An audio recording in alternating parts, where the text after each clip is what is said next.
आदिवासियों में भी अति पिछड़ा संख्या में भले ही कम है, लेकिन उनके प्रति हमारी संवेदना में कोई कमी नहीं है।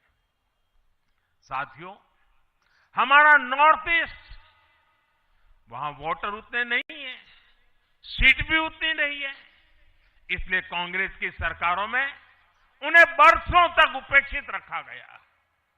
लेकिन संवेदनशील भाजपा ने नॉर्थ ईस्ट को दिल से भी जोड़ा और दिल्ली से भी जोड़ा।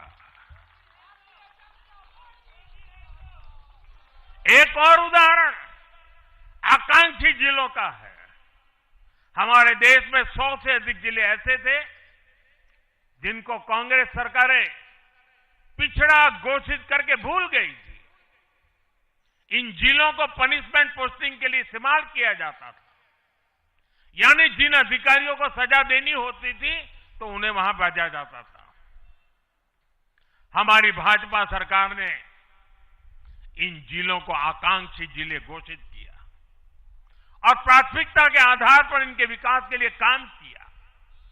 आज ये आकांक्षी जिले विकास के कई पैरामीटर्स पर अन्य जिलों से बेहतर प्रदर्शन कर रहे हैं, राज्य की एवरेज की बराबरी आकर के खड़े हो गए।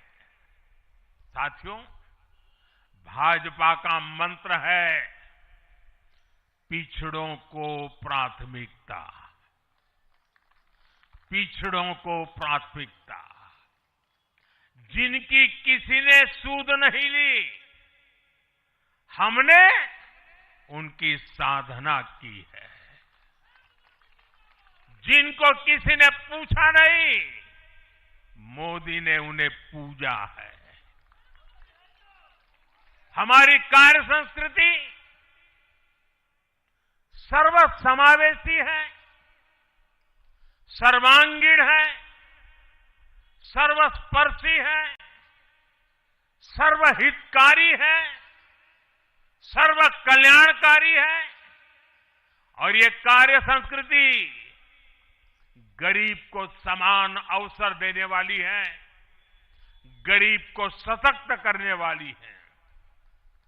इसी वजह से सिर्फ एक दशक में 25 करोड़ लोगों ने गरीबी को पराजित किया है। और ये 25 करोड़ लोग कौन हैं? इनमें सबसे अधिक दलित, पिछड़े और आदिवासी परिवार है। साथियों, बीते वर्षों में जन विश्वास की जो पूंजी हमने अर्जित की है, उस भरोसे को कायम रखना बहुत बड़ी जरूरत है। देश की जनता